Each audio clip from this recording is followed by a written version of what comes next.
The Erie Institute of Law presents Housing Stability and Tenant Protection Act of 2019.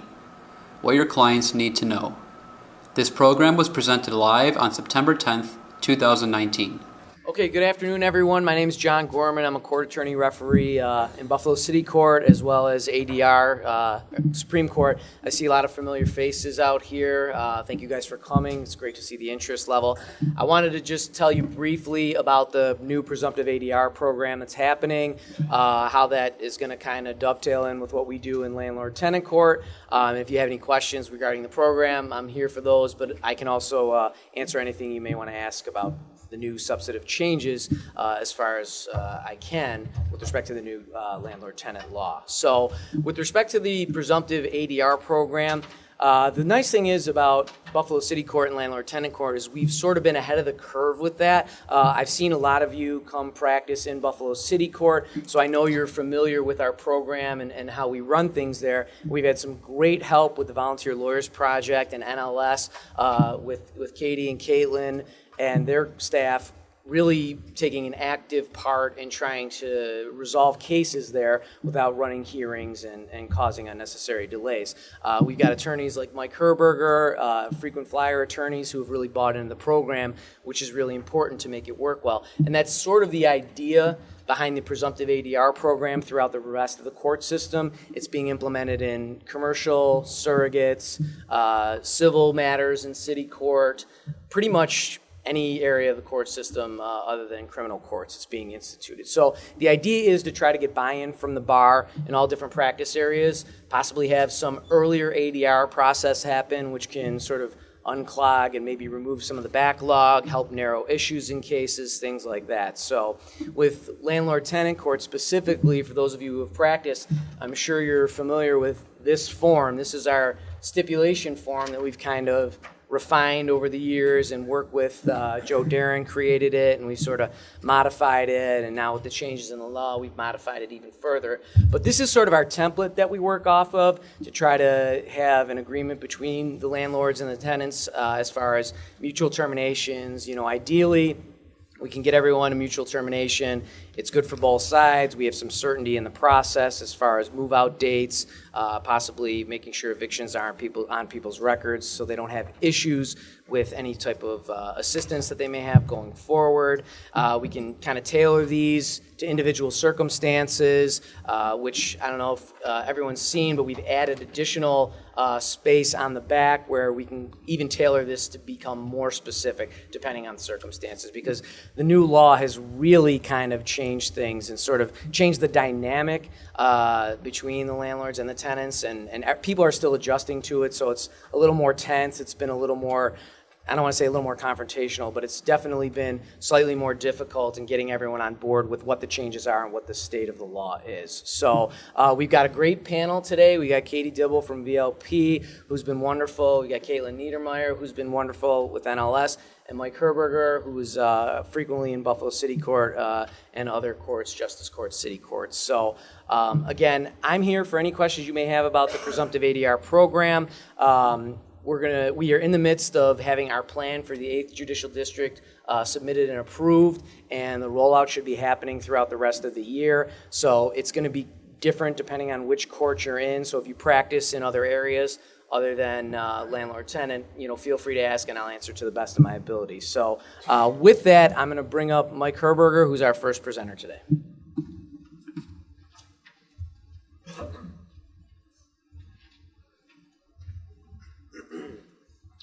Good afternoon, everybody. My name is Mike Herberger. I am the sole practitioner at the offices of Michael J. Herberger. I mainly focus on evictions. It's probably about 3/4 of what I do there. I typically do represent landlords. There is about 1 or 2 days a month where I have the privilege of volunteering with the Volunteer Lawyers Project, where I do represent tenants. And I'm going to be going over basically what brings you into eviction court, the forms necessary for filing, and how the new changes have impacted those.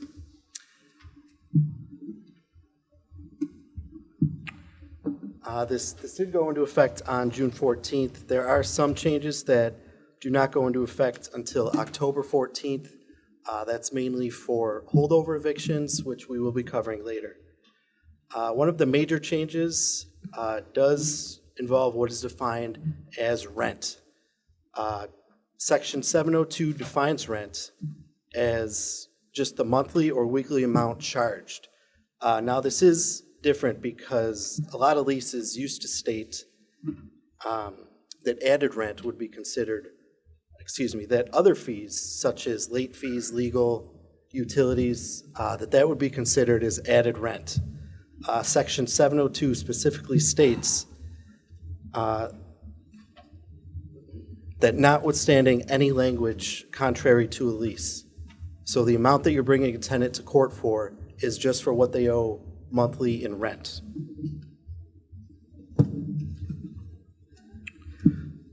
Furthermore, Section 711 states that it basically states that eviction is the only lawful way to remove a tenant. That doesn't really change much, but it does state that a special receipt proceeding is the only legal way to remove a tenant. Furthermore, Section 2 states that landlords must provide written receipts for payment by cash. There's more on that on the next slide. And it does state that this is now a duty of the landlord. It actually specifically states that if the tenant writes a personal check, you don't need to give a written receipt. However, if a tenant requests one, landlord must provide a written receipt.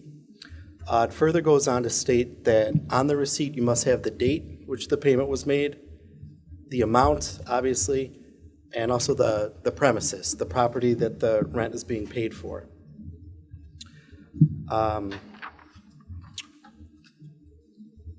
Also, excuse me, sir. What about online payments? Well, the law does state that you need to provide a written receipt. That is not a personal check. I mean, it could be considered a receipt if it's automatically sent to the tenant. Furthermore, there are no money judgments issued for a default.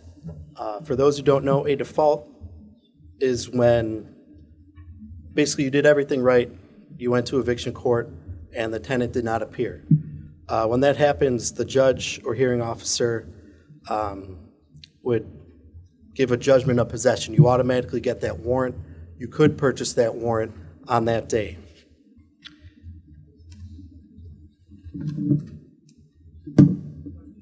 Yes? So do you have to then go to small claims court for a money judgment? How do you get a money judgment? That's correct. You have to go separately. Yes, and he asked how would you get a judgment? You would start an action in small claims court to recover rent, and obviously you could also request money for any damage beyond normal wear and tear.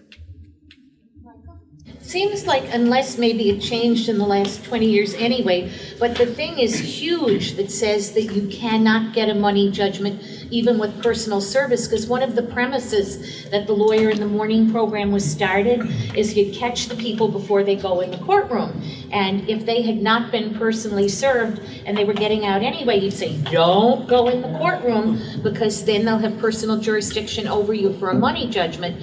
Now, it seems that the procedure for the Lawyers in the Morning is going to be altered, that even if you were personally served, you don't go in the courtroom, you default if you're trying to avoid a money judgment. Is that a correct analysis? That is correct. Previously, if a tenant was personally served with the court paperwork and they did not appear in court, the judge would grant a money judgment for the amount sought in the petition. That is no longer the case, even if they are personally served. But once they step in that courtroom, the court has jurisdiction for a money judgment. That is correct. Once a tenant is appearing in court, they're sort of waiving any defense to non-service. I'm sorry, I don't do this very often. Just to clarify, so you're thinking that notwithstanding what the new statute says, that a money judgment could still be requested? If it's not a default. So once the person walks in the courtroom, they're not in default. And one of the most useful things amongst many that this lawyer in the morning is preventing people from walking into the mouth of the lion when they don't have to, and making it easier for their landlord to get a money judgment against them. So does that mean that generally you might as well mail and mail as opposed to personal service? The question is whether it's essentially the same, I guess, to give nail and mail service as opposed to personal service. With nail and mail, the law does state you're at least supposed to give 3 attempts at personal service, at which time, if you're unable to get that personal service, you go with nail and mail. You tape the notice to the door, you then send the notice via certified and regular mail.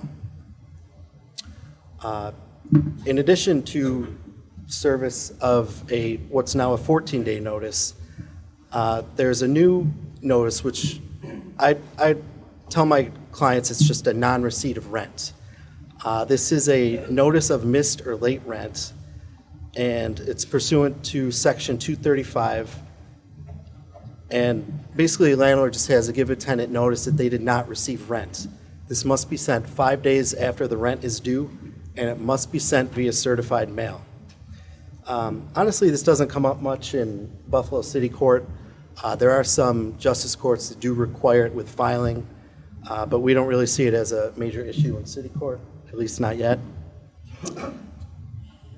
The other notice that is, yes, we have a question. So this is a prerequisite to the 14-day notice?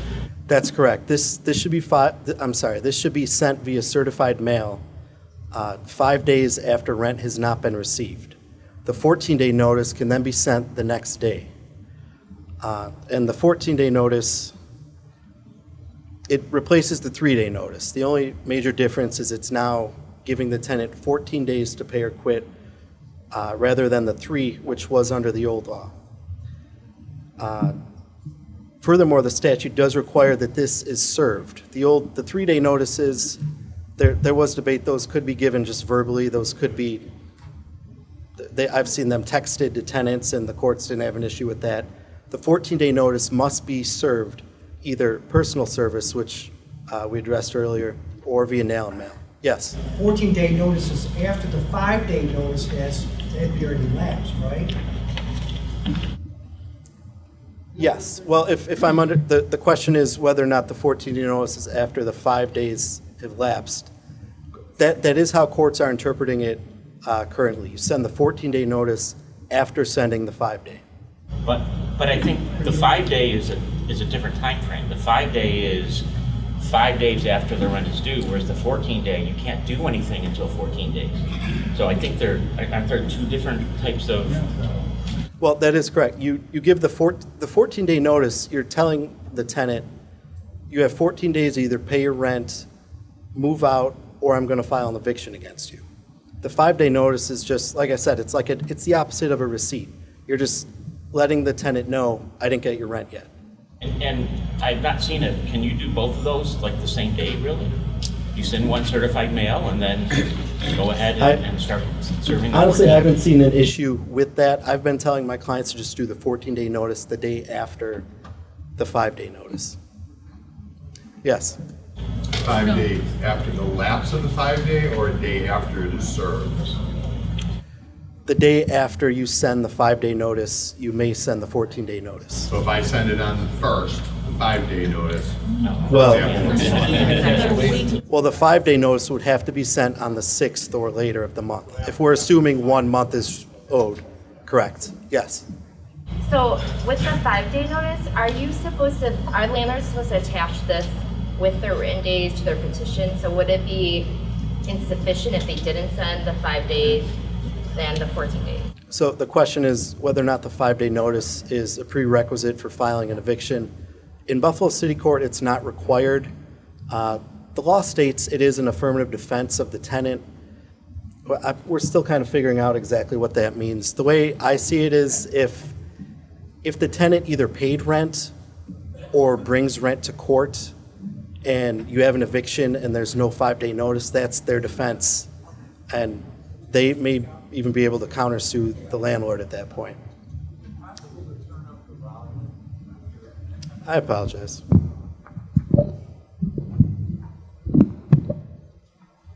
I'll just get a little closer to the mic for you. I do have examples of a 5-day notice and a 14-day notice. These are also in the last few pages of your packet.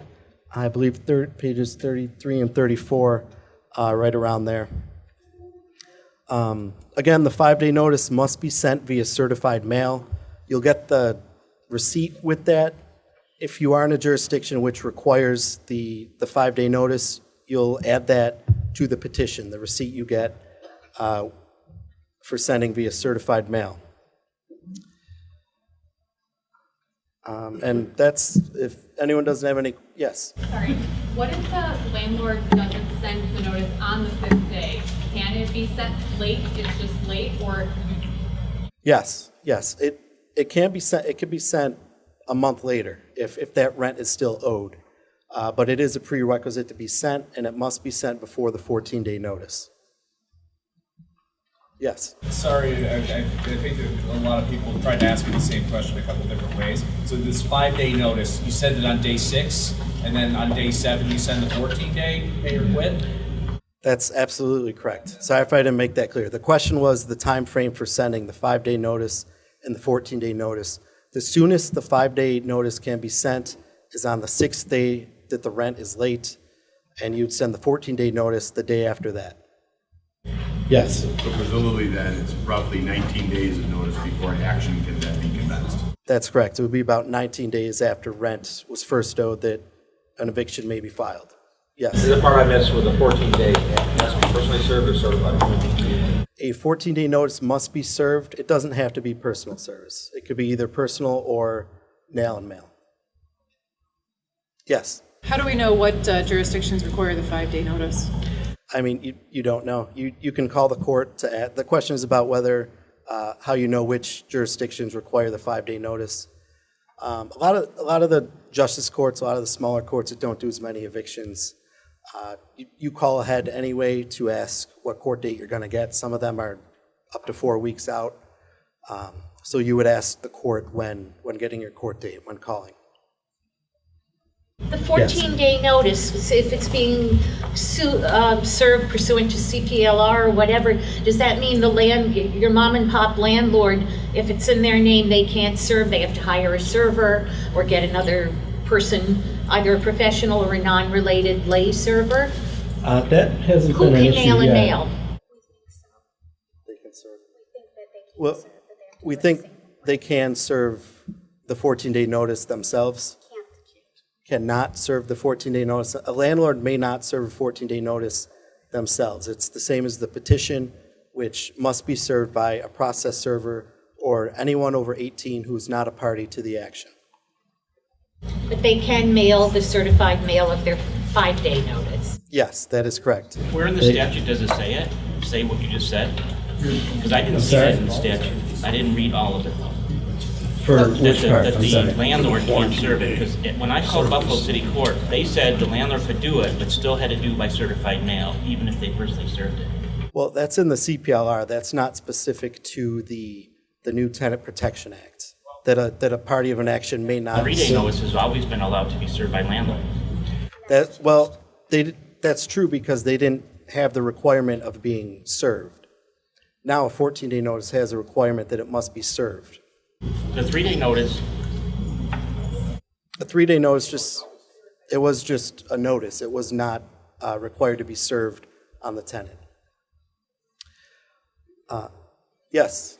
But although you can't include late fees and other fees as part of the summary proceeding, can you include them as part of the 5-day or 14-day notice? The question was whether or not late fees and additional fees may be included in a 14-day or 5-day notice.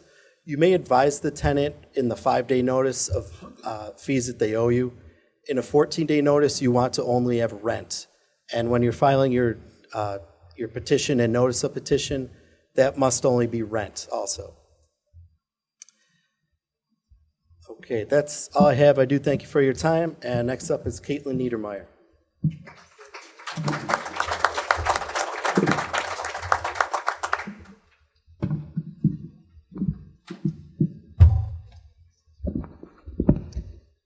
Can you hear me okay? Okay. I'm Caitlin Niedermeyer. I'm a staff attorney at Neighborhood Legal Services in the Housing Unit. Okay, so as we discussed, the new provisions in the Tenant Protection Act create a limitation on late fees. So late fees used to be in the complete discretion of the landlord. The lease could dictate what late fees were. There were provisions in the law protecting against exorbitant late fees, but now there's a specific provision allowing that late fees cannot be any more than $50 or 5% of the total monthly rent.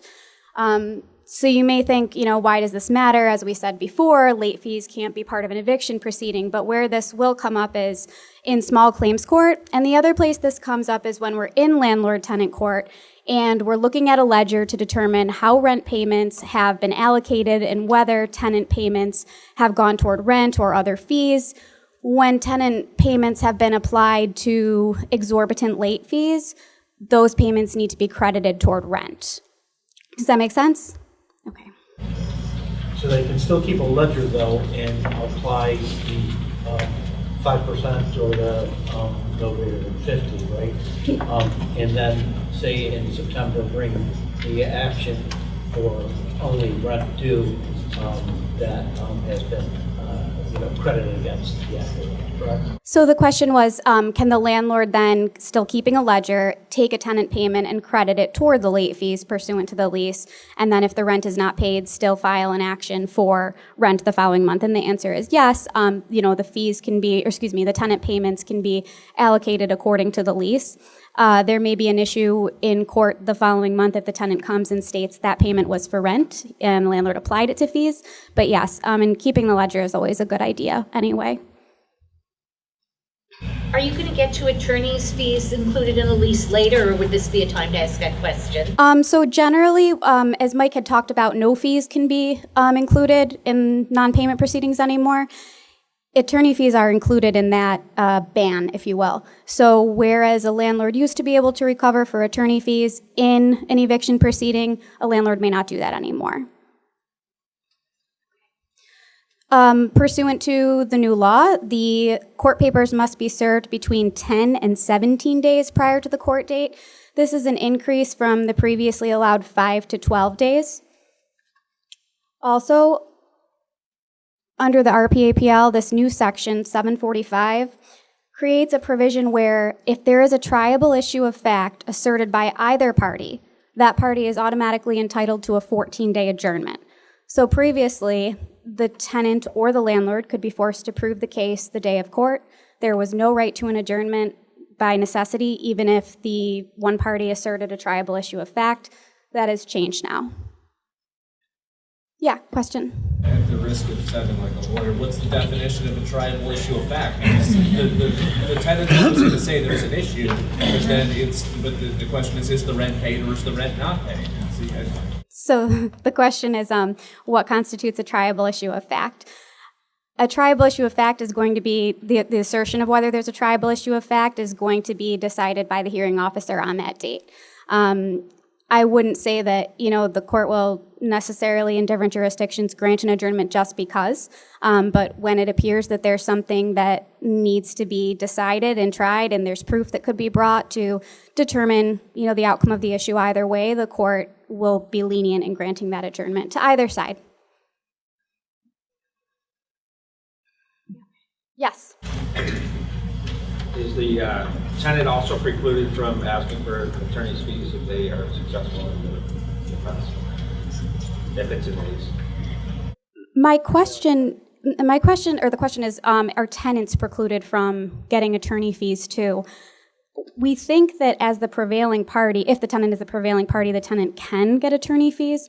Also, I'm going to discuss in a future slide about specifically fees relative to retaliatory evictions. So that's something that's less common, but we do think that the tenant can still recover fees if they are the prevailing party in the respondent side of an eviction proceeding. Yes? Actually, Section 234 says that attorney's fees are prohibited only upon default. So if it's not a default, you can still recover fees. So the comment was that according to 234, you can still recover attorney fees if there's not a default judgment. Relative to that provision, if the tenant appears in court with all of the rent that is due and owing, the petition must be dismissed. The petition can't remain open, or a judgment can't be entered if the amount due and owing is solely fees and is not rent. Yes? If you have August rent due, and that's what the petition, everything is been served and done correctly, and you are in court, tenant shows, and you appear on September 11th, because that's the earliest date you can get in, and now September rent is past due and owing. Typically, in the past, I would be in position to ask the court to amend the petition to include September's rent. Is that still allowed, or and the fact when the tenant is ready to present all of August's rent, to no longer want to be part of the petition? That's a good question. This comes up frequently. The question was, in an example, the tenant owes back rent for August, so the landlord properly notifies the tenant, properly files. By the time they get to court, it's September 11th. The tenant does appear with all the money owed for August. Previously, the landlord could request an amendment on the spot to include September rent, and that would be, generally granted and considered in the decision. Is that still the case? No. If the tenant is prepared to pay the amount that's back due for the entire petition, all of the rent owed, that will result in a dismissal. However, if you're in a situation where you're looking at a payment plan or an extended agreement, then you can look at the current month's rent and including that in any sort of stipulated payment plan. And so in that situation, would not the landlord be able to immediately accept the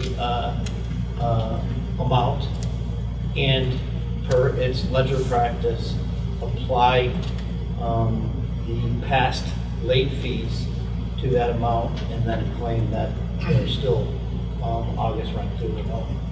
So the question was, in that situation, could the landlord take that amount, apply it toward late fees, and then still claim that the amount was due and owing?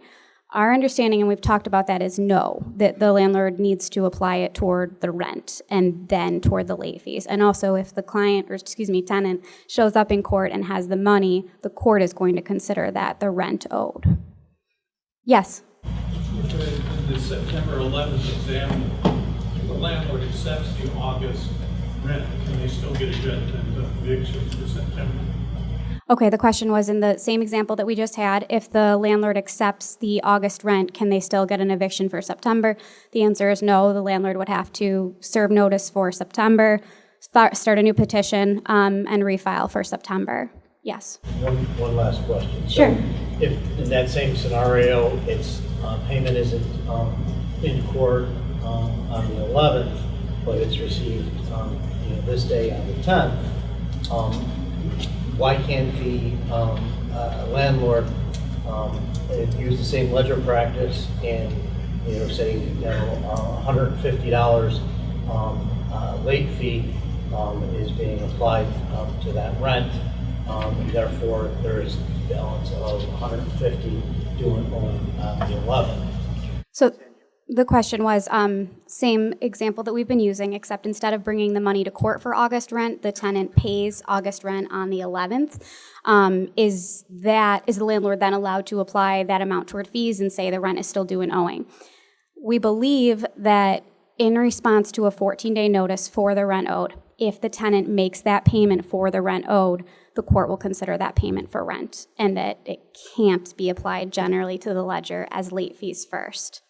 That's what we believe the interpretation is. Not untested. The question was, is that untested? It's not untested. It's just that every court and every judge is going to interpret that case by case, so I wouldn't want to say that there's a bright line rule. You're welcome.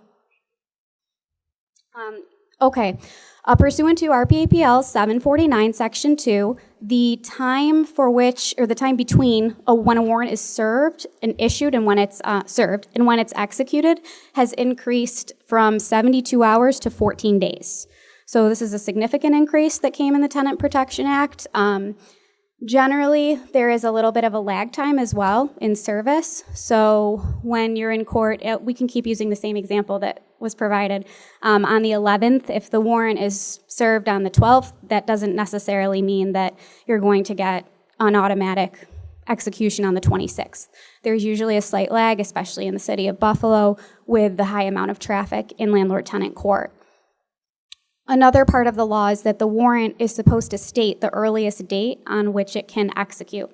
So sometimes we see that the warrant actually has a date on it. Sometimes we see that it just states 14 days from the date on this warrant.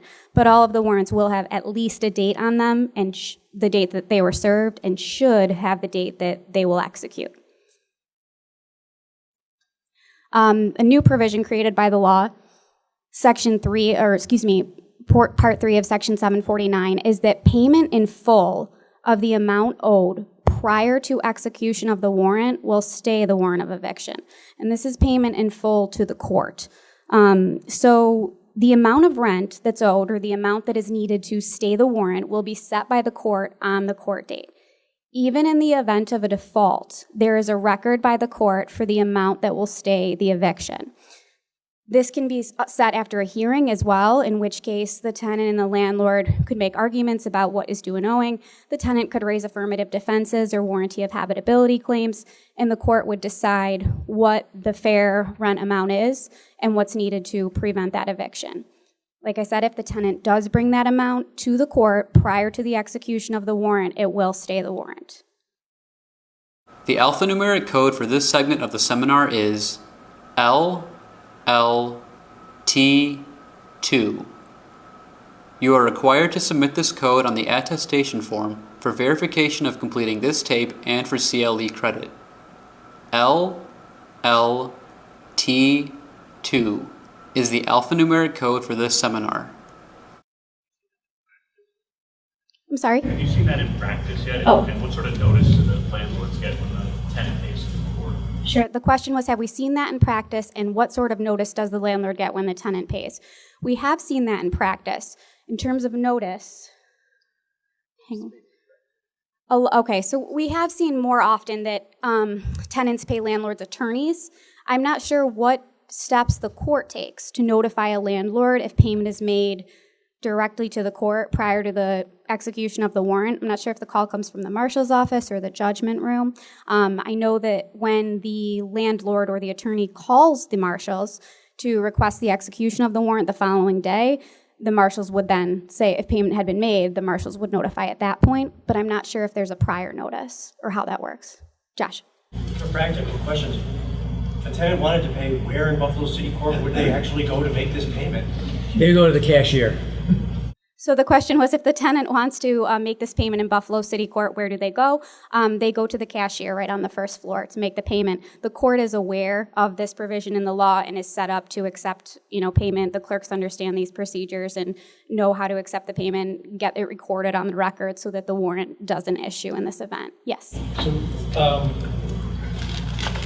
it's not the first posting of the warrant that is considered execution? Is it the 14th to the 15th when the sheriff or marshal comes back? Yeah, that's a great question. So the question was about what's the actual execution of the warrant. So there's three portions with the warrant. There's the issuance of the warrant, which is when the court says the warrant can issue. Then there's the service, which is the first time the marshals go out to the door and post the notice. And then there's the execution, which generally occurs 14 days after the service. Mm-hmm. Yes. What's the procedure for the landlord to get the money from the court if the tenant posts the money from the court? Just ask for it? So if the question is, how does the landlord get the money from the court once the tenant pays the court prior to the issuance of the warrant? I believe the landlord asks the court and the court turns the money. Yeah, if you're representing a client of yours, you come in, you're the attorney of record on the file, you're going to go to the cashier or the judgment room, you're going to just let them know that you're the attorney of file, give me a next number. The amount that was due and owing for the outstanding rent is going to be on the file. They're going to have a corresponding payment that goes with that, and then they're going to issue you the money down in the cashier's. Right there on the spot? Mm-hmm. So it's our understanding that's the practice in Buffalo City Court. Is it? I would check with the individual town or justice court. If you're in a different municipality, I would check with them. It looks like maybe in Tonawanda or Lackawanna it's different. Okay. Yeah, that was just for Buffalo City. And my other question is tenants who bounce checks are tenants who bounce checks. Is the court taking checks for this? Or, I mean, No, I believe it's cash or money order that must be paid. The question was, are personal checks accepted? I believe it's cash or money order. It says right on there, no personal check. At the clerk's office, yes, in the judgment room. And you had a question? So it's not like an interpleader action where the tenant can pay it to court but say, I'm paying it to you to get rid of the warrant, but I don't want this paid over to the landlord because I'm disputing it?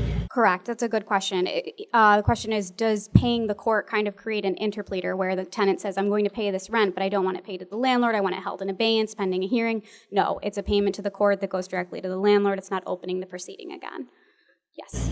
This is if you have, even if you have a stipulation to make it, you could pay the court directly according to the stip, or this is what like John or Joe had given up what's owed, and then they happen to go pay it to the court, the cashier's office.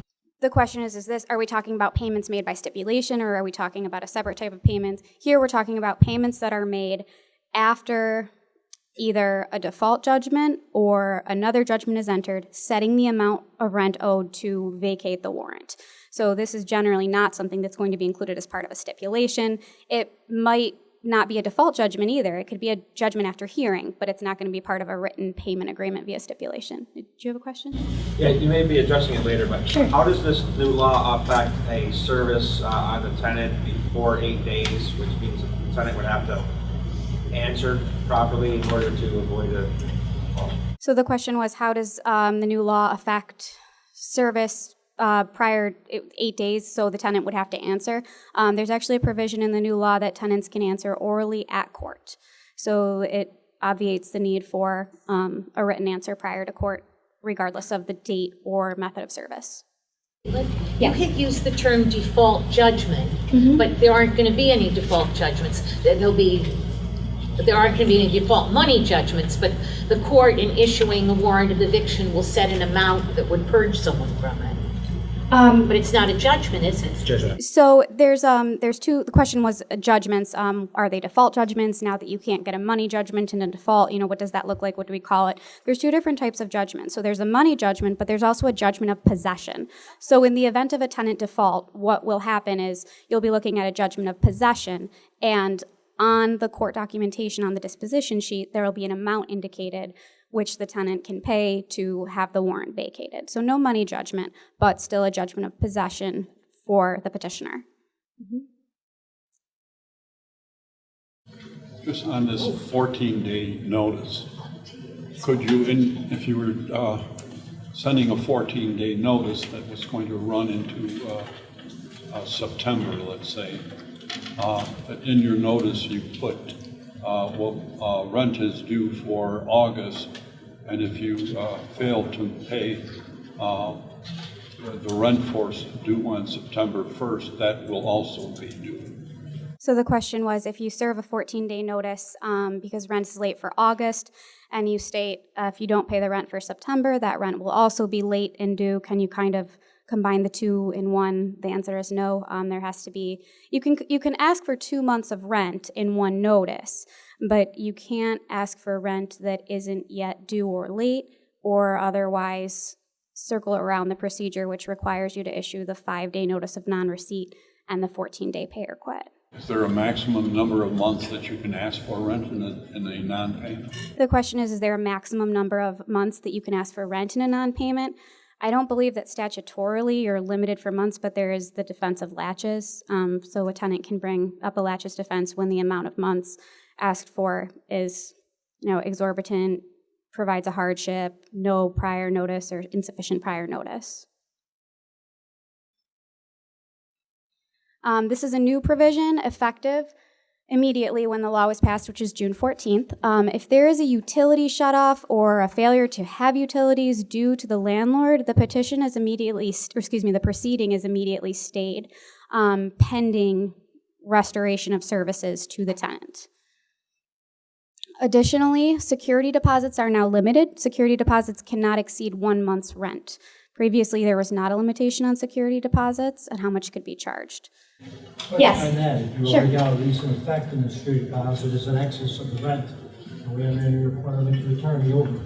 That's a great question. So the question was, if you already had a lease in effect prior to June 14th, the security deposit that you charged was over 1 month's rent, are you under any obligation to return the excess charge? we're not aware of anything that would require you to return the excess charge. Just for new leases that are entered into after the June 14th date, you can't charge anything more than 1 month's rent. Yes? Right. The statute, the entire Senate bill, which the government signed, that the governor signed, contains a number of vagaries. Many people have asked questions about it. This particular section, it seems to me, has one of the biggest vagaries because it says no deposit or advance in excess of 1 month's rent may be charged.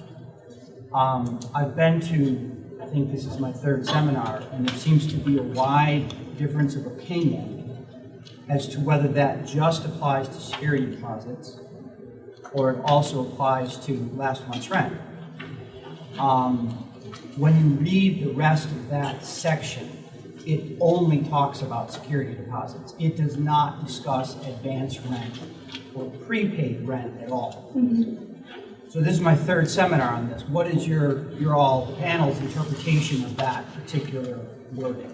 So the question was, this new provision in the law, which actually is in the general obligations law, it's the section that this is in, which limits the security deposit amount to the amount of 1 month's rent, also has language talking about limits toward advance payments.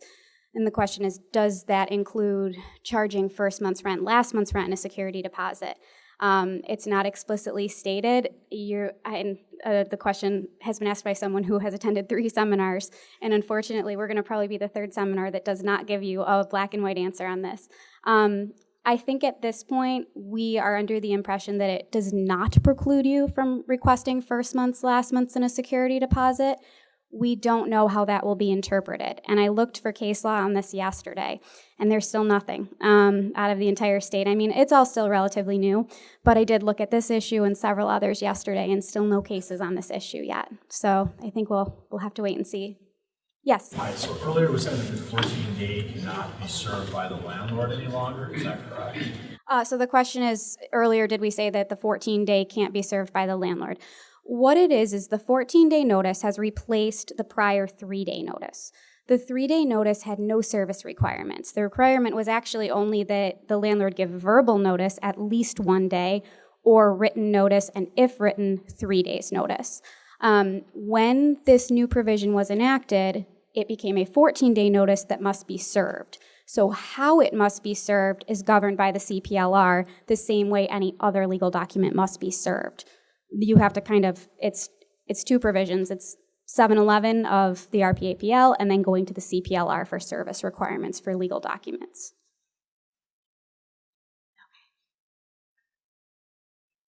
Oh, I'm sorry.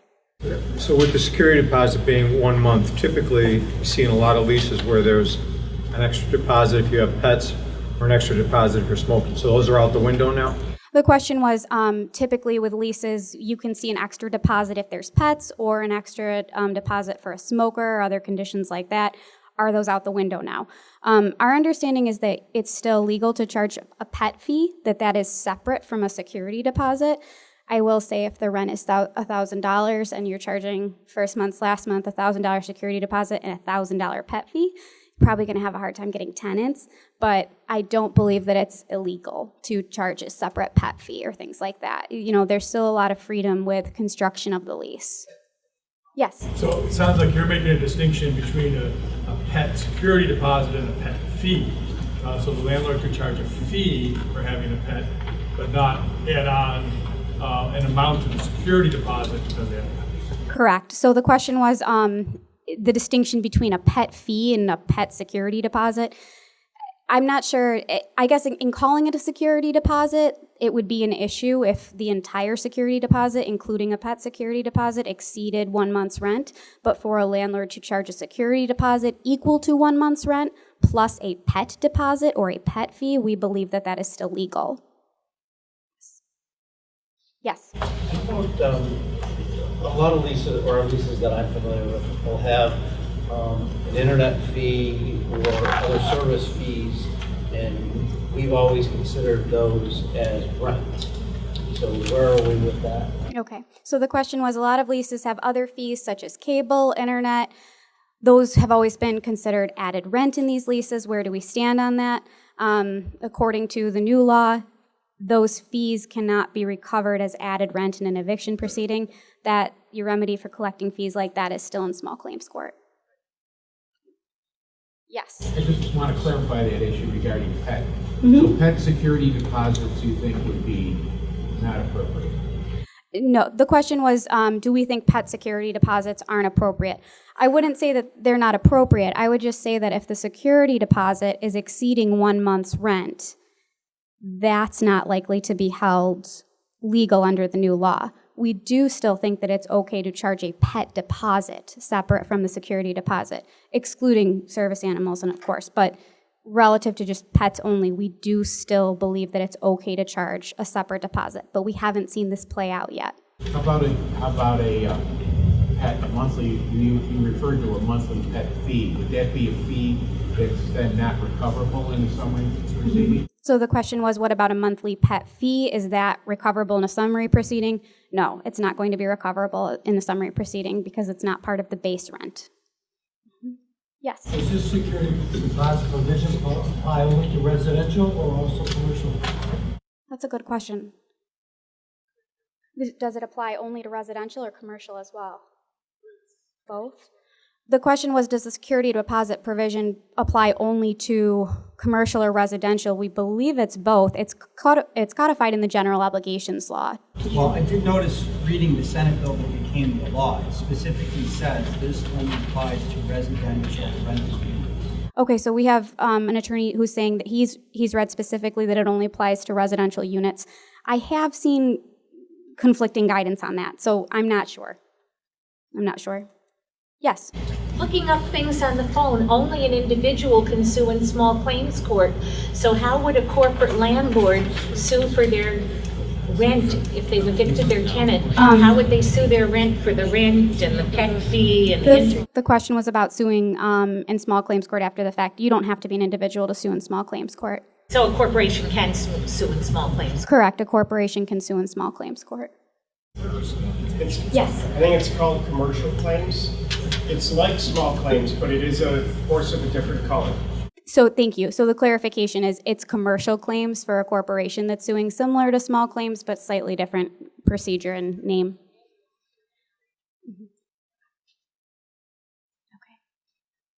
Another new provision relative to security deposits. A landlord used to have what was considered a reasonable amount of time, generally a month or so, to return security deposits. That time frame has been shortened to 14 days. So a landlord now has 14 days to return a security deposit, less any itemized damage beyond wear and tear. Yes. So a lot of tenants disappear in the middle of the night. How do you give them money back? If you have 14 days to give the money back, but you don't know where the tenant is, what do you do? So the question is, if you're not sure how to locate the tenant, what do you do?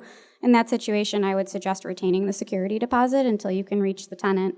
So they'll show up out of the, they'll show up looking for it anyways. But you got that 14 days, and then does that give the landlord an affirmative defense if the tenant says you didn't give me back my money in 14 days? The question is, does the landlord have an affirmative defense for not giving the money back in 14 days if the tenant isn't there? I wouldn't think that you'd get all the way to court if you were just willing to give the tenant back the money. So I don't know how often you'd run across that. Yes? I would just send a check to the last known address. The suggestion was you could just send a check to the last known address. We have heard that before. The problem is the last known address is usually the residence they left. So it's a little bit of a sticking point. Yes? Is there any penalty if the landlord doesn't return the rent in 14 days? So the question is there a penalty if the landlord doesn't return the rent in 14 days, the security deposit in 14 days? And yes, there is a penalty now if the landlord doesn't. And we're going to get to that later. Yes. Yes. Where it says unpaid rent, or in the bottom portion, yes, being that unpaid rent now has a different meaning, does that go back to the old meaning then late charges and everything like that? So the question is, the provision allows for the landlord to retain unpaid rent. Are we referring to rent under the old law where we meant rent, added rent, fees included as added rent, or are we referring to the new law? Our understanding is that this refers to base rent only, not attorney fees, not other fees, not cable, that those amounts are still recoverable by the landlord, but not necessarily by keeping the security deposit. But it also says a utilities that's charged to the landlord. Mhm. So and if you had a $50 fee per month for cable, the landlord's paying the bill, couldn't they collect the $50 then? So the question is, there's a carve out for utilities. What if the landlord is paying cable or a light bill? Couldn't they collect it? There is that specific provision for utilities. Where it gets a little grayer is things like late fees. Other added rent charges that are discretionary, not specified, like those bills. Once again, this is all still so new that we haven't seen this play out in many courts yet to see how that's going to be determined. Yes? Jumping ahead, but what about possessions? It used to be that only for a reasonable amount of time. And then, so what now does the landlord do with the possessions that are left? The question is, under the previous law, you had to store possessions for a reasonable amount of time after the tenant was evicted. How is that affected by the new law? We're not aware of a provision that modifies that.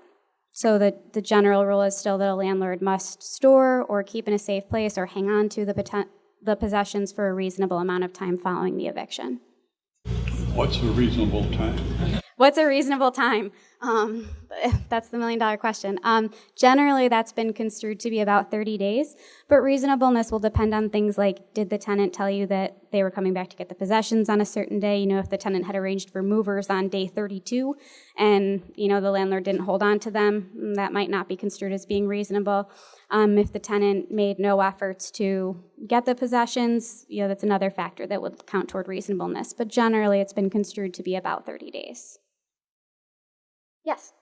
Just for clarification, now did you just say that we can't pay damages and things like that out of the deposit anymore? No, the question was, can you take damages out of the security deposit? You absolutely can take damages out of the security deposit, just like the actual provision says, any itemized damages less wear and tear. So holes in the wall, windows that are broken, damages can absolutely be subtracted from a security deposit before returning the remainder to the tenant.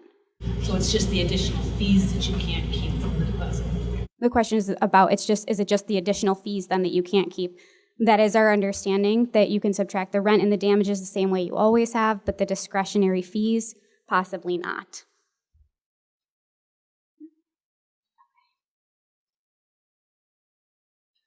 Okay. This provision is actually a modification of a provision that already existed in the law. Previously, the court could issue a hardship stay for 6 months. That has been increased to 1 year, and the definition of what constitutes a hardship has been expanded under the new law. So any of the situations included could allow the court to stay the issuance or execution of the warrant for up to 1 year. During that time, the tenant does have to make payments of the rent amount owed due in installments. That amount would be set by the court. So I get a lot of questions. Does this mean the tenant can live for free? Nothing that we've read suggests that. The payments would need to be made each month as set by the court, or our understanding is that the stay would be lifted. Also, it's important to note that there is a carve-out here for tenants who are objectionable. There is still a provision in the law that requires the landlord to offer a notice to cure. It used to be 10 days, now it's 30 days. So if a landlord has brought a holdover proceeding based on lease violations and the tenant has requested time to cure, the tenant will have 30 days to attempt to cure prior to the issuance of the warrant, at which point you'd be back in court to determine whether the breach has been cured.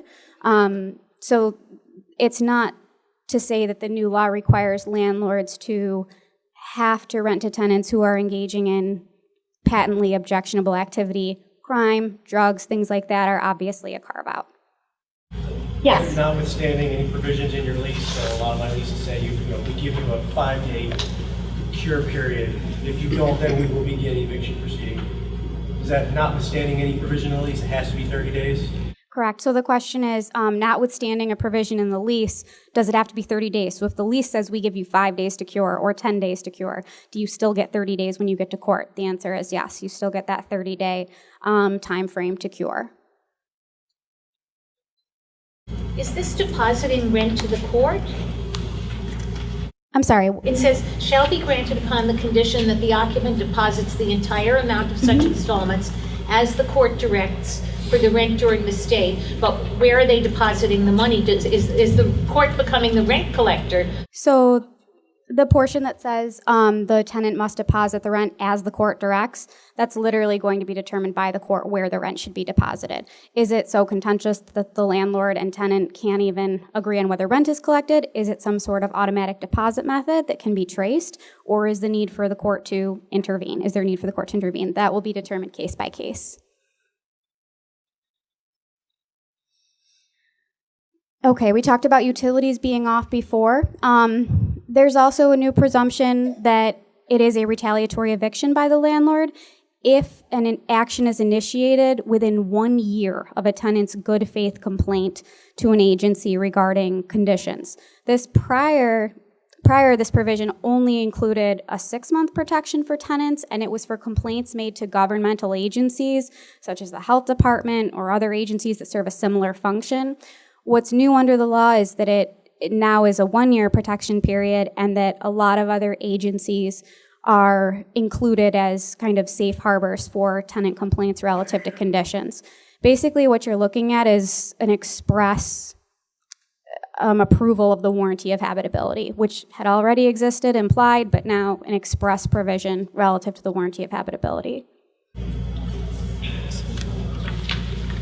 Before you move on, I have a question about that. Sure. So what if a tenant is making unfounded complaints, like frivolous complaints that there's really nothing wrong at the premise? So is the landlord then still precluded from commencing eviction proceedings within 1 year of a frivolous complaint? So the question was, what if the complaints are frivolous? What if the tenant is complaining about something that really isn't an issue? Is the landlord precluded from filing an eviction proceeding? And the answer is no. Remember that with the warranty of habitability and with this provision, it's a rebuttable presumption of retaliatory eviction. So when the landlord and tenant go to court to hash this out, it's going to be the tenant showing the proof that he or she has brought and the landlord showing the proof that he or she has brought. So if the landlord is able to very easily demonstrate that this is a baseless claim, then the landlord will have, rebutted the presumption. It's the instance where the tenant is bringing in, numerous health department reports and violation reports, and in exchange, the landlord has filed that you have the issue. Yes?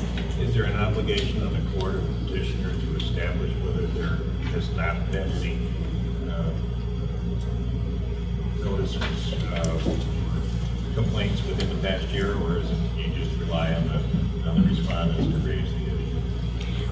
Is there an obligation of the landlord or the court to prove that there haven't been any complaints? Is that the question? No, there's no affirmative obligation that if a landlord wants to file an eviction proceeding, he or she has to certify that there haven't been any complaints. No sort of requirement like that.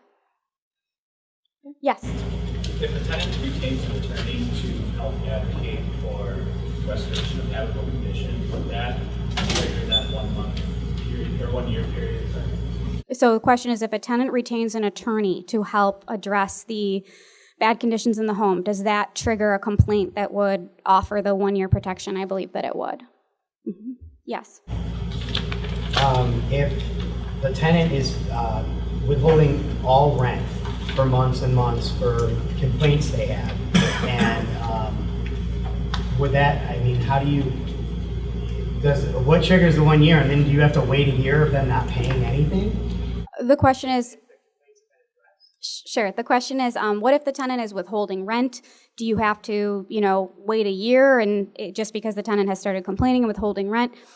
A reminder, so because this is a rebuttable presumption, it doesn't mean the landlord can't file. It just means that at the time of court, there is a presumption that the eviction is retaliatory. It doesn't mean that's what the court is going to find.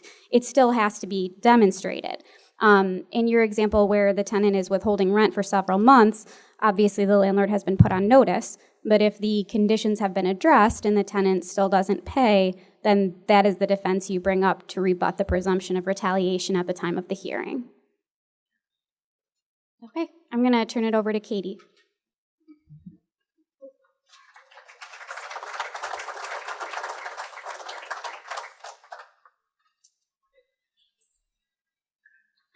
Good afternoon, everybody. My name is Katie Dibble. I'm a staff attorney at the Volunteer Lawyers Project. And I'm just going to move into some pre-tenancy inspections, a little bit more about security deposits, and some new unlawful eviction proceedings, or unlawful eviction issues that have been created in the new statute. So landlords must provide tenants the opportunity to inspect a unit after lease signing but before occupancy. And then after that inspection, the parties are encouraged to come to a written agreement memorializing any of the issues that may have come up in that inspection. And then that inspection would be obviously, and the document that comes from it would obviously be material that could be used later if there were issues regarding the condition of the home and security deposit issues. Before we get into any questions, we do delve into it a little bit more in the next couple slides, so just hold them for a second. Additionally, under the new statute, RPAPL, and there is a typo in that, it's actually section 768 in the RPAPL, created a provision regarding unlawful evictions. Within this provision, there are both now civil and criminal penalties for those activities that rise to the level of an unlawful eviction. According to the statute, a tenancy is created for the purposes of this section 30 days or more. When a person is residing there for 30 days or more, they fall under these protections. There are 3 different ways that you can come to the finding of an unlawful eviction. The first is the use of force, engaging in conduct which interferes with the tenant's essentially them living there, right? And the big one here that I'd like to focus on is the interruption of essential services. Caitlin touched on the issues regarding the stoppage of utilities, and that this falls squarely within that provision as far as unlawful evictions are concerned.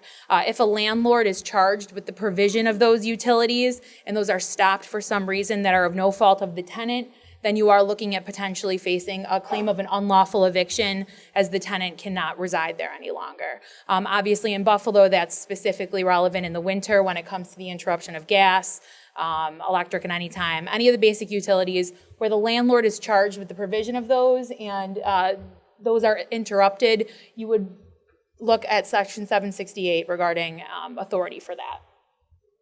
And then again, obviously what we sometimes colloquially call an illegal lockout.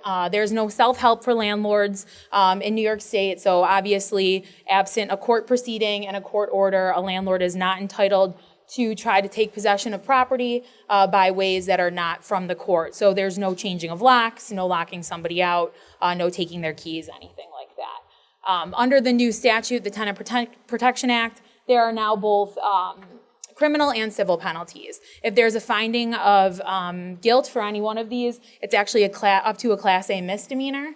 I will be candid with you all. We are still waiting to see how that's going to play out in the courts right now, who is actually going to be the prosecutorial body, how those cases are going to be advanced. But that has been provided for in the law as a Class A misdemeanor. Additionally, there are now civil penalties for this as well.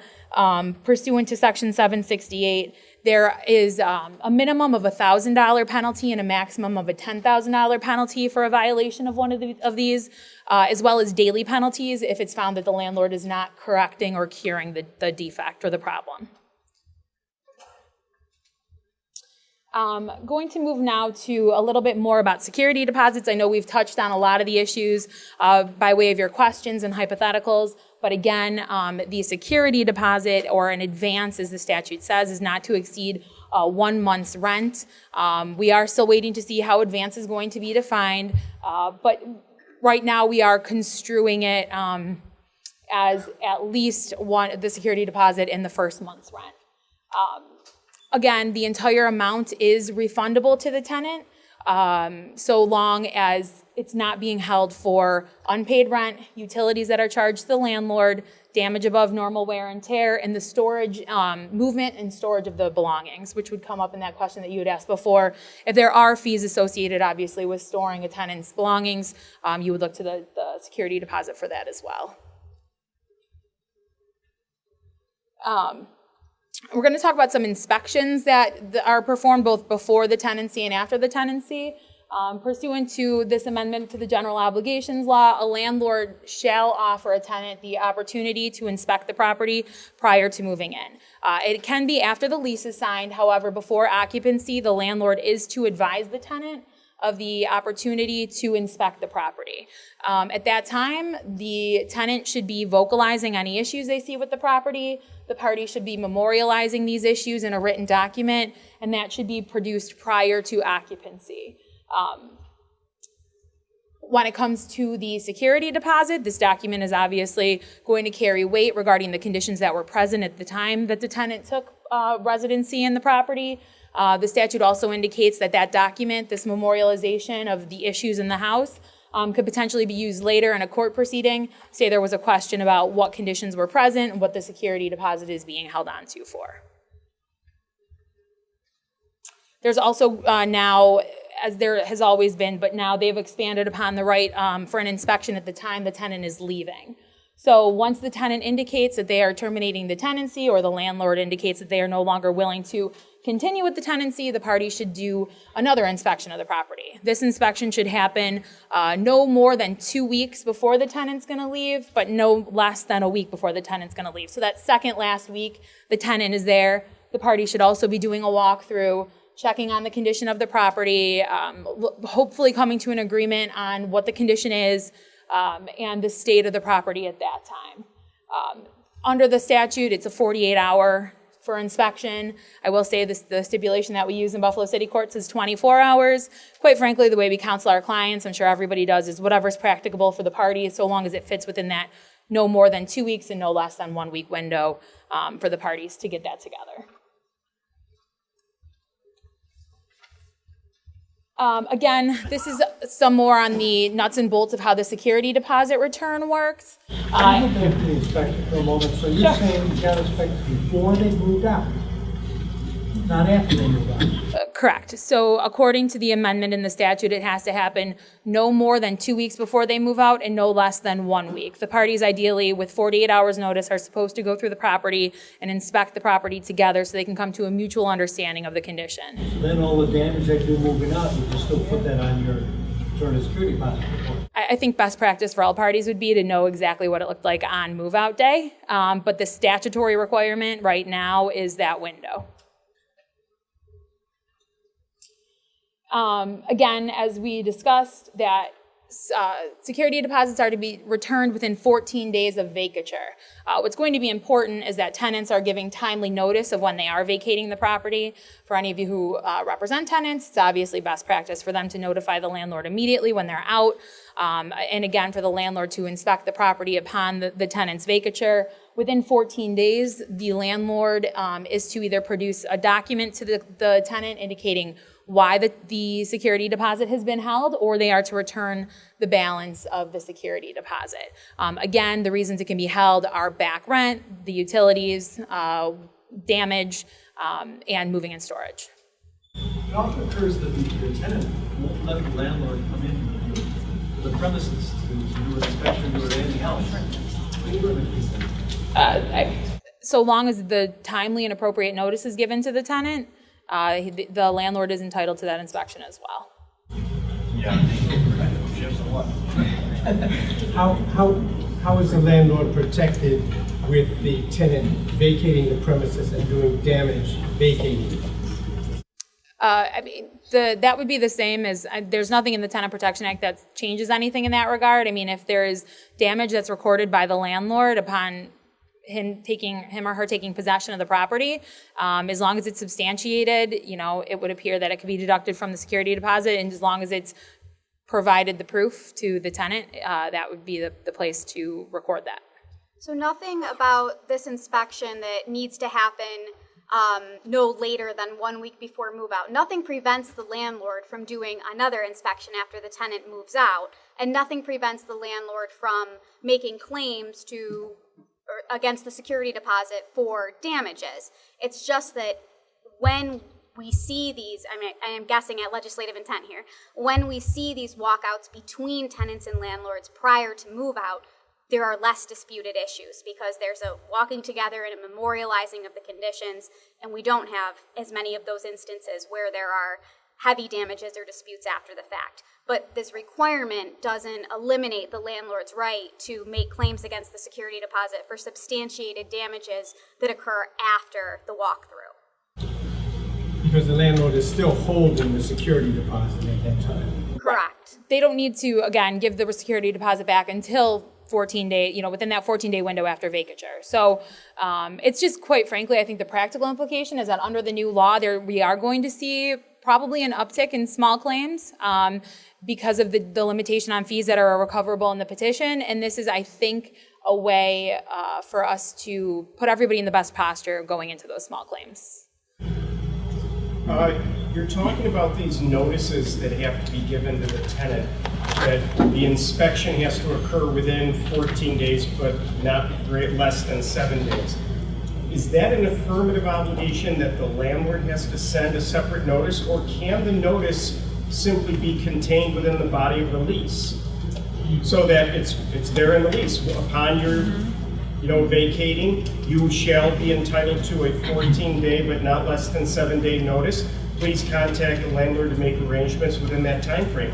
Is that notice, or is the landlord obligated to do something affirmative? The statute does indicate that the landlord shall make the tenant aware of these. I'm not really sure. I don't think that's been tested at all based on the newness of the law. I think it could potentially be a defense a tenant would raise. It would depend on the construction of the lease language as to whether or not that would be sufficient. But they do certainly put the burden on the landlord to provide notice of the tenant of that right. Just because it occurs to me that there are so many notices and obligations on the landlord that if these could all be contained within the body of the lease, then the tenant is even greater protected, because we can say, well, you've known about this for a year or two or however long the lease has been.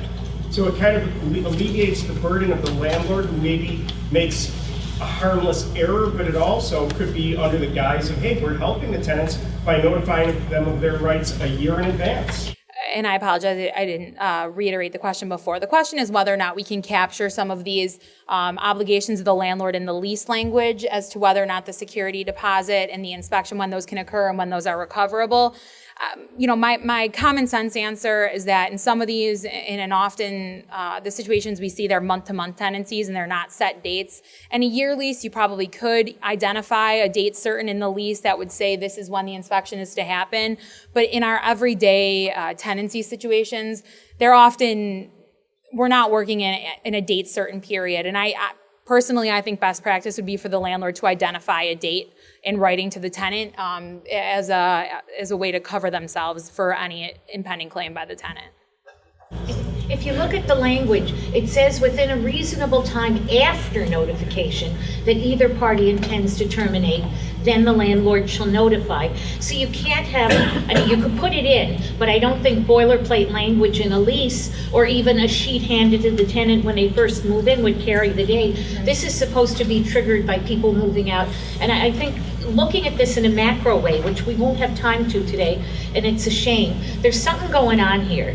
I don't know how legal services advocates, tenants' rights advocates, poverty organizations, churches put in this massive body of laws which are going to make it very difficult for landlords to function. And the kinds of things like having a 50-page lease that says, if you do this, you have to pay me attorney's fees. And if you do that, you have to do that. And usually leases are written by corporations, landlords, the moneyed people, and they put in all sorts of things to protect themselves. And this law is way on the other side, and it's not going to be gotten out of by clever boilerplate language in leases. At least that's my 2 cents. The comment is essentially, I think, that the Tenant Protection Act protects tenants. Maybe in an expansive way. Thank you. And my response to that is, I think you kind of hit it at the end, which is I think some of these protections are to specifically target what we've seen as some predatory lease language, or not even predatory, but maybe overly expansive lease language, or lease language that tenants are not as sensitive to. So I think that some of what we're seeing in the statute are responses to those, and that may be where some of that comes from. But again, I don't want to pontificate on legislative intent. Yeah. Regarding the pre-occupancy inspection. Mm-hmm. Is there anything in the law that gives any protection to a tenant who is either not literate or non-English speaking when it comes to a written agreement that attests to the conditions of the unit?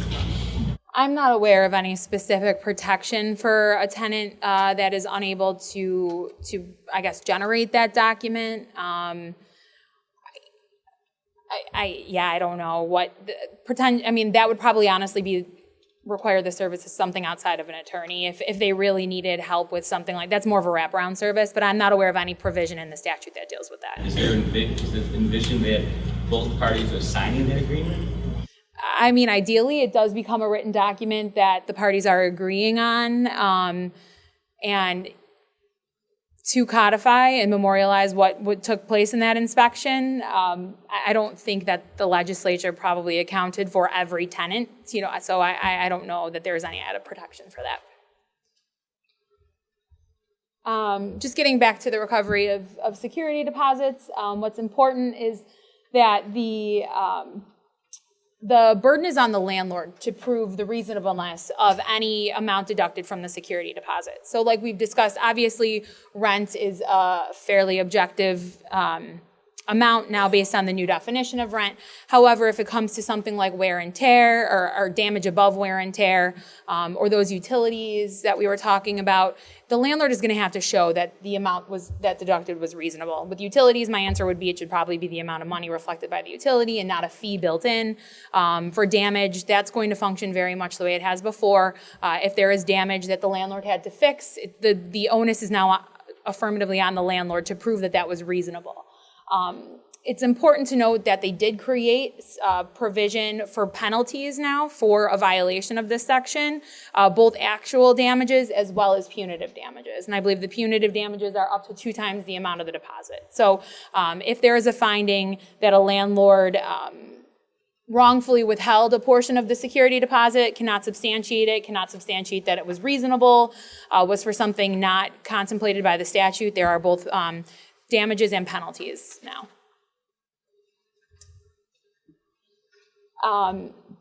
Kind of changing gears, another protection that's been added into the statute is what I am sort of saying is no blacklisting anymore.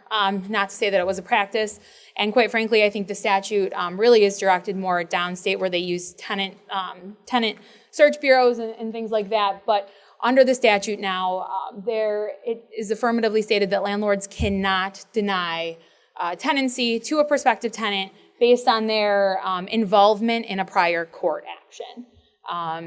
Built into this is that the AGs can pursue a case.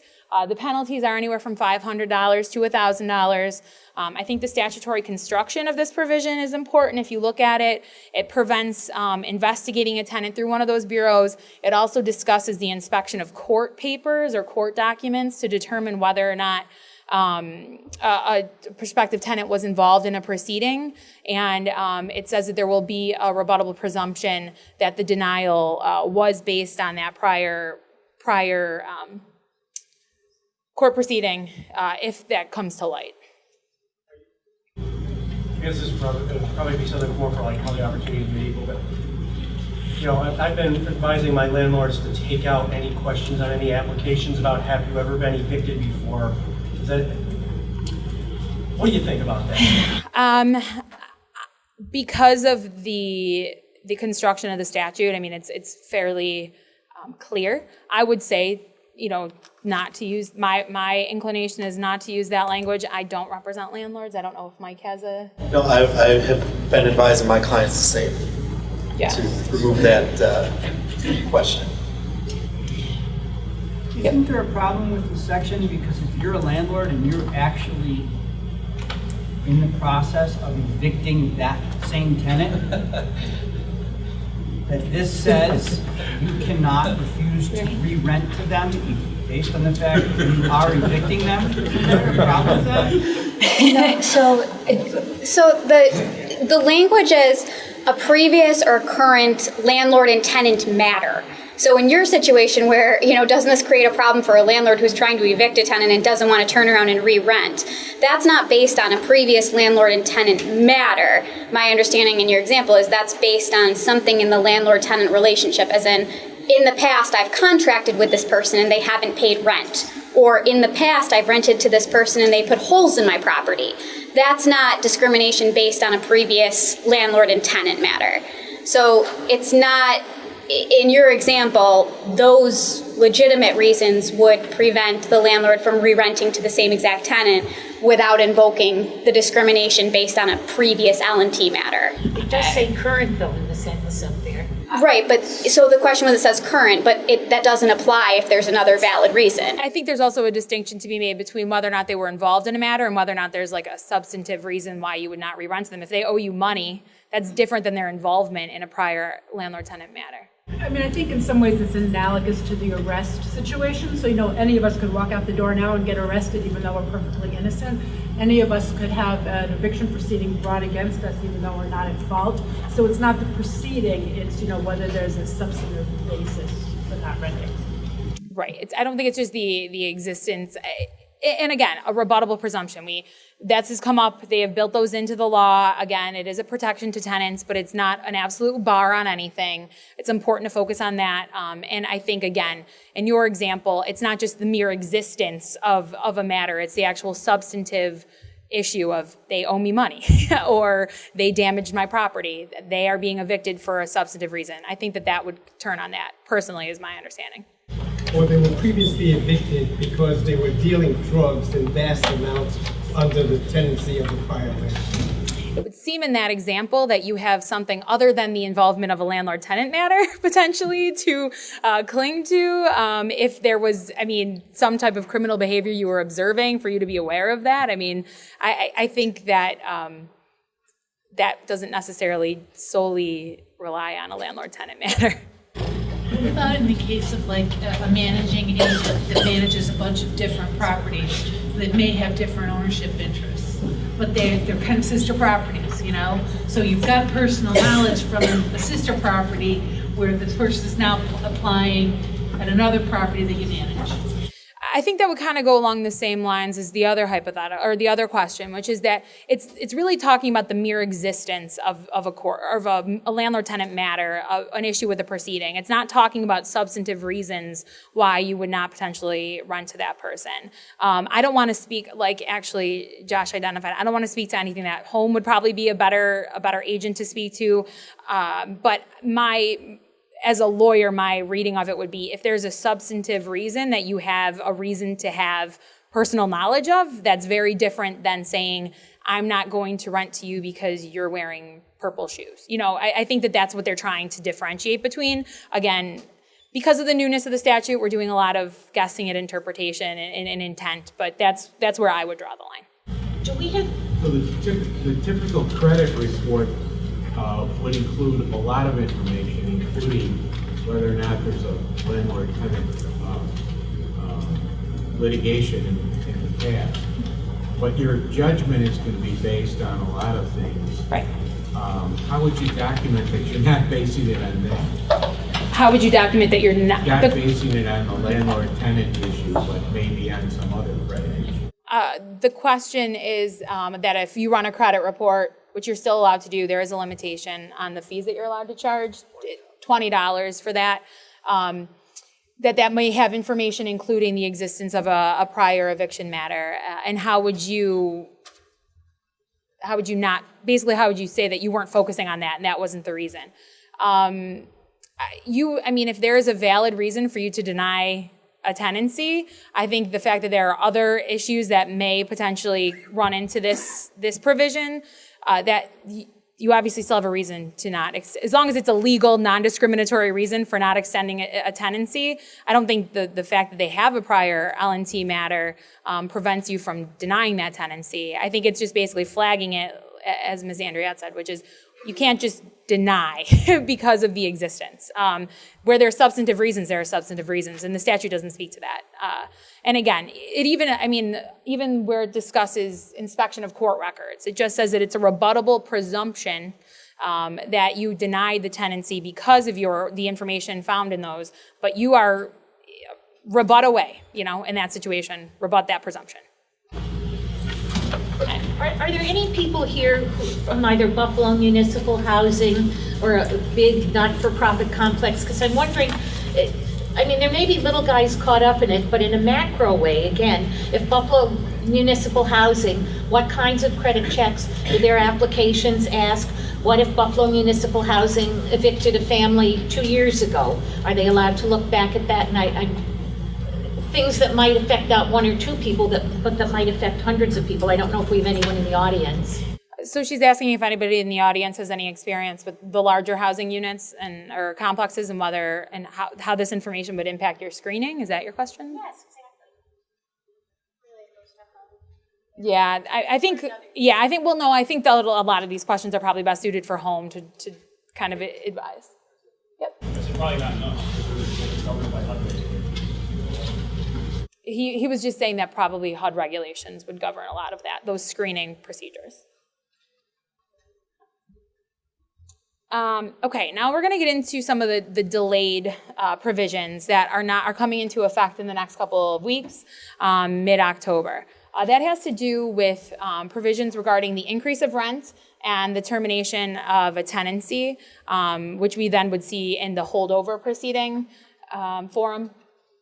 Landlords must provide written notice of a rental increase of 5% or more based on the following time schedule. If a tenant has lived there for up to a year, it's a 30-day notice. That is a change in the way that the language is previously constructed. It used to be on a month basis. Now it's 30 days. So it's 30 days if you've lived there for up to 1 year. Does the notice have to be served? Yeah. The question was, does the notice have to be served? And yes, the notice has to be served. Does that 30 days, rent day to rent day, how it was previously, you've got to give that notice before the first? Is that 30 days to pure 30 days now, or is it still, you got to give it before the rent? The question was whether or not that 30 days now runs as a pure 30 days, and yes, it's our understanding that it's just a straight calendar 30 days notice. So nothing to do, no relationship with the due date of the rent any longer? The question was whether or not it has any relationship to the due date for rent. No, it's our understanding it's just now 30 days, and that is the major change in the construction of that language. You're not saying it has to be served by a process server, are you? Because the question was, does it have to be served? And it just says provide, it doesn't say serve. We don't believe that it has to be served by a process server. Again, it's not effective yet. It's not effective. Yeah, as with just the caveat on all of these provisions, we have not seen how these are going to be interpreted because we are not at October 14th, so we don't know. A lot of our course has been dictated by the way the courts have been treating these. We don't believe the statute says served. What's the statutory section? 226C. Of RPL, right? It's the Real Property Law 226C. For a tenancy up to 2 years, it's 60 days notice. And for a tenancy of 2 or more, it's 90 days notice. And again, this applies to rent increases of 5% or more, or an intention to end a tenancy, a month-to-month tenancy in these timetables. So if you have a 5-year tenant who's month-to-month and you've decided that you no longer you want to continue the landlord-tenant relationship, you're looking at a 90-day notice provision now. Is this going to have any interplay with terminating a lease, notice of termination, for breach or detriment tenant? Are we always going to be in a 30-day notice now on that, or? That wouldn't fall under this provision, but it would fall under the provision that we discussed earlier where it's 30 days to cure the defect. Yeah, it's our understanding that it's notwithstanding lease language. So that's where these provisions would come in. Oh, sorry. It just depends on how long they've physically occupied it, even if they had a lease for a period of time and then turned into month to month. Yeah. It's our understanding that it's going to apply to physical, like the occupancy and the residency. What if there's a change in ownership and it's a tenant that you inherit by buying the property? My understanding, or our understanding, would be that it's a new tenancy. It shouldn't affect, that would be something that touches and concerns the land, so it would go to the new, it would, they would keep that seniority, essentially. So the question was whether or not it was a new owner at the property, and how these residencies would fit in with that, and we're gonna roll with that because it has to do with the land. It would stay with the land, and that the residency would the prior residency would roll into the new residency with the new owner. The alphanumeric code for this segment of the seminar is HSK4. You are required to submit this code on the attestation form for verification of completing this tape and for CLE credit. HSK4 is the alphanumeric code for this seminar. Okay. We're going to move into some hypotheticals. Quite frankly, you guys have raised most of these issues.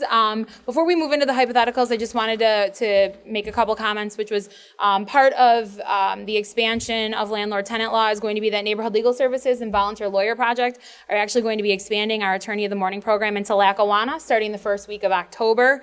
So as of October 3rd, I believe, Thursday the 3rd, in Lackawanna, landlord-tenant matters will be scheduled on Thursday and Friday mornings every other week out there. And both VLP and NLS will be out there providing representation to tenants in the same way we do in Buffalo City Court. So that's an important expansion of the program. In addition to that, just a plug that we are always looking for volunteers to take a shift, be it in Buffalo or Lackawanna. And if anybody wants to take a shot at applying these new laws, that would be the way to do it. There is a sign-up sheet outside if anybody wants to leave their information.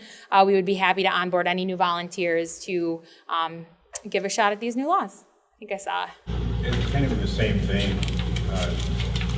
Is this not going to cause even more of a backup than city court in terms of handling the The question is how the Tenant Protection Act is going to basically affect judicial efficiency and court backlogs. Is there any consideration of having a second judge appointed, maybe a second judge? A second judge in Buffalo City Court?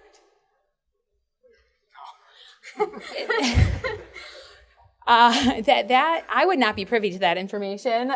No, I mean we've just been rolling with it so far. There have been days that it has been longer, but I think once everyone gets used to the statute, it should hopefully go back to kind of status quo. It sort of depends on the number of cases that we have on per day. We've been talking with the judgment room about ways we might be able to kind of manage that.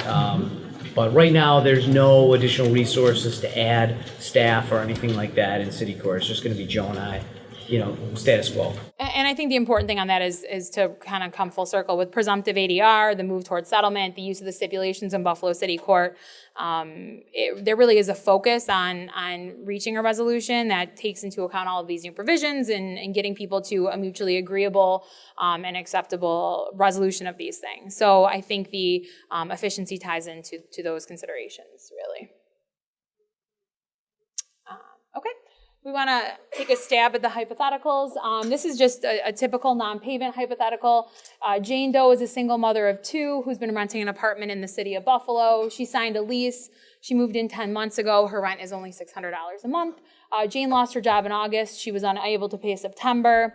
Her landlord filed a non-payment petition on September 10th and is seeking a judgment for all of the back rent. In addition to the back rent, landlord is seeking a judgment for $75 a month late fees as well as legal fees.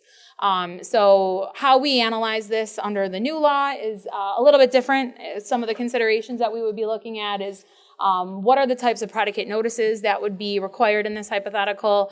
As we discussed, there is the 5-day, what I call anti-receipt. Should she not have relinquished rent at that time within those 5 days, we would be looking for that certified mail sent to Jane, as well as the 14-day notice, the pay or quit. Was proper notice given? In the hypothetical, the landlord was seeking to schedule that on September 10th. As you guys know now, that would have been acceptable under the prior statute, but that is now, would be cutting it based on the new filing requirements. So that would be an issue right there, given what we are now saying is 5 days on the first notice and then 14 days for the pay or quit. So we would be looking at what we would say is a premature proceeding. The late fees, I know we discussed this, whether or not we can capture those late fees. In the petition, no, it should be just the claimed rent. And just to clarify the 514, do you have to serve the 5, wait 5 days, and then do the 14, or you can do the 14 with the 5? I know you walked in a little late, so we beat that one down, but we have taken the position the 5-day needs to be sent certified mail on day 6, and then the 14-day would be served on day 7. Yep. Can you still claim attorney's fees in a subsequent small claims action if you can release? Yeah, it's our understanding that the fees are properly captured in the small claims action, not in the petition. The petition should just reflect rent as newly defined in the statute. There's nothing stopping from still giving that 14-day for non-pay, but also giving a 30-day one after tenants. At the same time? Or one after the other, yeah. Is there any of you? Yeah, no, there's no new prohibition against that. Yeah, someone addressed it earlier, but in regard to the 30-day, does it go, you have to serve it before the first day of the next month, or is it now the 30 days? You serve it on the testing, it's 30 days from now. It's 30 days. Yeah. Can you now bring a petition for non-payment, and in the alternative for holding older in case they do pay? I'm sorry, what was the question? Holdover and non-payment. At the same, the question is whether or not you can bring a non-payment and a holdover at the same time. In other words, you've given a 30-day notice, and then you've also they've not paid the rent. So if you begin the non-payment of rent petition, can you put in as an alternative that that in the event the tenant pays the rent, that you want to continue the eviction for holding over? The question is if you can, I believe, start a non-payment petition. If the tenant then pays off the petition such that it's dismissible, if you can convert it to a holdover, is that the question? And not without filing a new petition for the holdover proceeding. You would need to still file that proceeding. I don't understand. I thought the Civil Practice Act, when it was originally amended, was to try to eliminate multiple suits. And it seems that here all we're doing is creating multiple suits. And it seems to be contrary to the purpose of the Civil Practice Act. You can't put in the alternative. Right. Yeah. I guess the question is whether or not we're necessitating the filing of multiple suits. It's not, the statute is amended, the Tenant Protection Act would not allow for the type of filing that you were talking about. The other thing would be is if you're proceeding on a non-payment posture and that is dismissible, you can't then just convert that, so. And you couldn't under the old law either. Yeah. It's not something different now. So your best bet might be to, if you want them out, to proceed as a holdover and then sue them in small claims for the money damages. I don't purport to play a landlord attorney on TV. Can you repeat that? Proceed as with the suit as a whole against a tenant as a holdover, and then get them evicted as a holdover, so it doesn't matter if they have the money or not, and then go after them for the money in small claims. The question is whether or not it's best advisable to proceed in a holdover posture and then just pursue the tenants for money in small claims. I have heard of musings that is the direction that landlord attorneys are heading.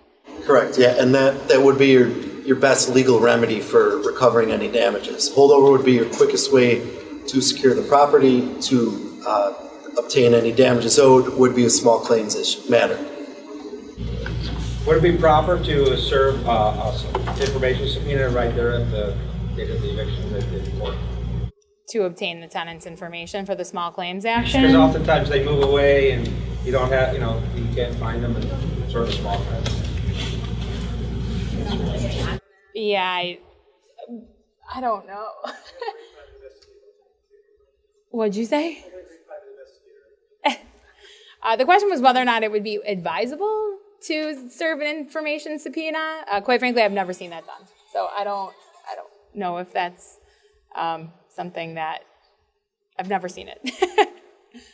Yeah. With holdovers, is there, unless, if you've had somebody who's been there for less than a year, there's a 30-day notice. But once someone's been there for more than a year, do we get into a 60-day notice and a 90-day notice? So if you don't have a lease and someone has been there for 2 years and 1 month, do they, with the constantly renewable 30-day periods, do they now need a 90-day notice to become a holdover? The question is if somebody's been there for 2 years and 1 month, if they now fall under the 90-day notice requirement? In order to be, that this thing on page 25 changes what we think of as a 30-day notice to quit, and a month-to-month being really a month, because it could be a 3-month, or am I missing?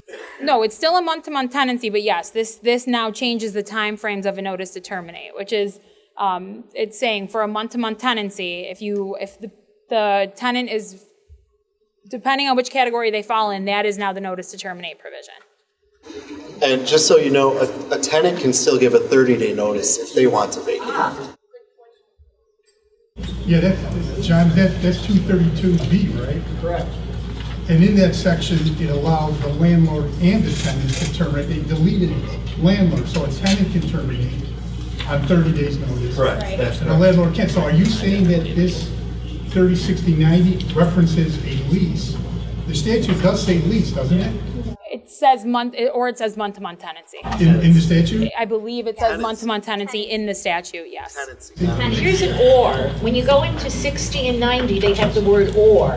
That they've been there, occupied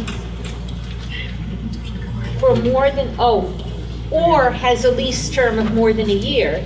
So the occupied is on one half of the equation, the lease is on the other. That might be a typo relative to what the statute. If you have the law, I would ask you to clarify. It's so it's when a tenant has occupied the unit. It's occupancy and it's tenancy. There doesn't need to be a written lease. Similarly, there doesn't need to be a written lease for any tenancy. I mean, a tenancy can be valid without anything in writing. So the provision covers those same guidelines. It doesn't need to be a written lease. If it's a verbal and oral month-to-month tenancy, it's still a month-to-month tenancy that falls under this provision effective October. It's hard for us to wrap our heads around because it's so different. But I think this is basically a homelessness prevention act that was looking at places like New York City with homelessness. And for landlords, particularly I'm thinking small landlords, it may seem draconian, but I don't think that's accidental. I think the point is to make it hard to evict tenants. Also makes it harder to be a landlord. Yeah, there's a lot of crooked landlords in New York City.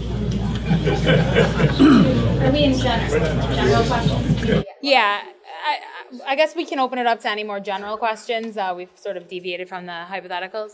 So what was the conclusion of the tenant notice on a 30-day month-to-month? Tenants are still 30 days. It's tenants can provide 30 days notice. The landlords fall under this.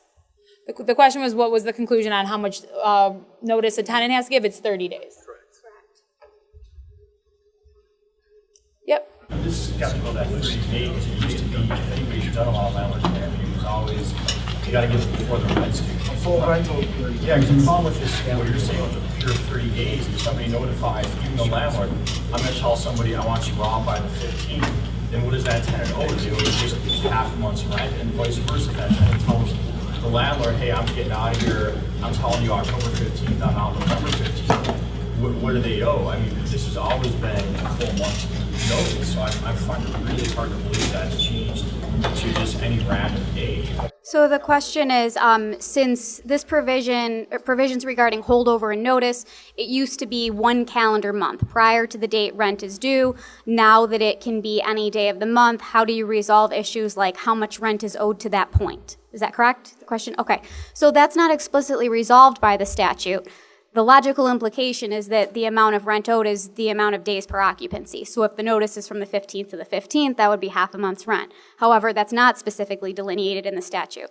But it is correct that it can now be any day. It's no longer a calendar month. It's no longer at least 1 day prior to the rent being due. It is truly now any day of the month, 30 days strict notice. And that's mutual, landlord to tenant. The landlord can say, I want you off by the 15th now. And that's the question is it mutual, landlord to tenant, tenant to landlord?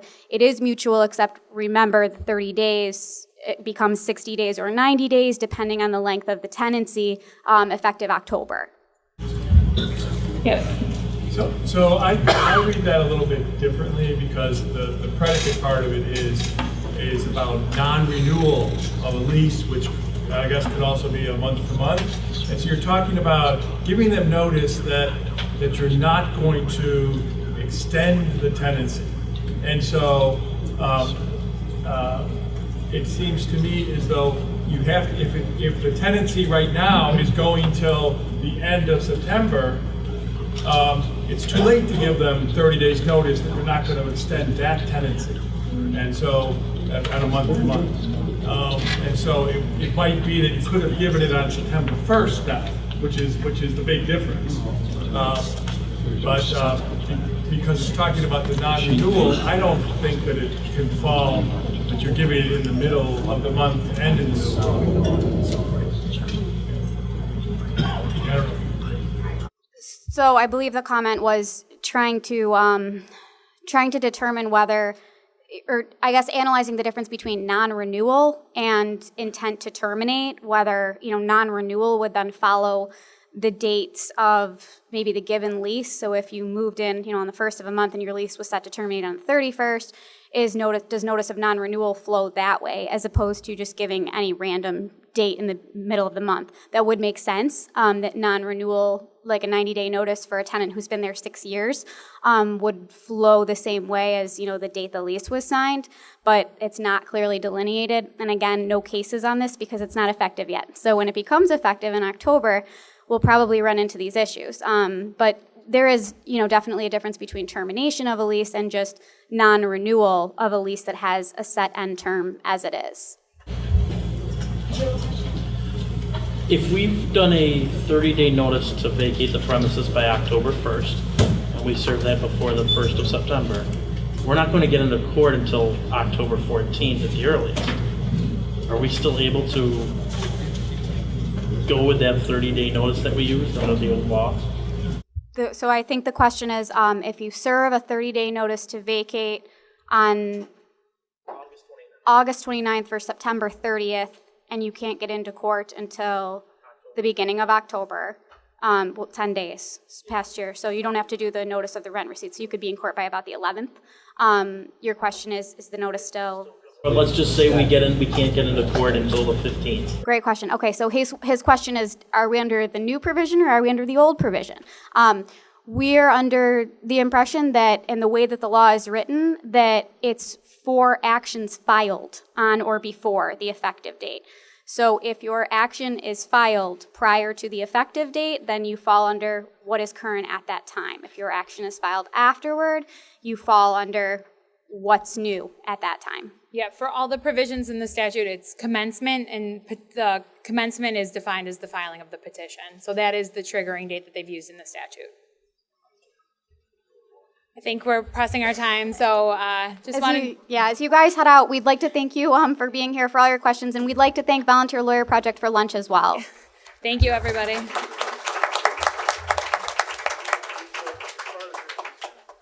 Thank you for viewing this seminar, and please remember to submit your attestation form for verification of completing this tape and for CLE credit.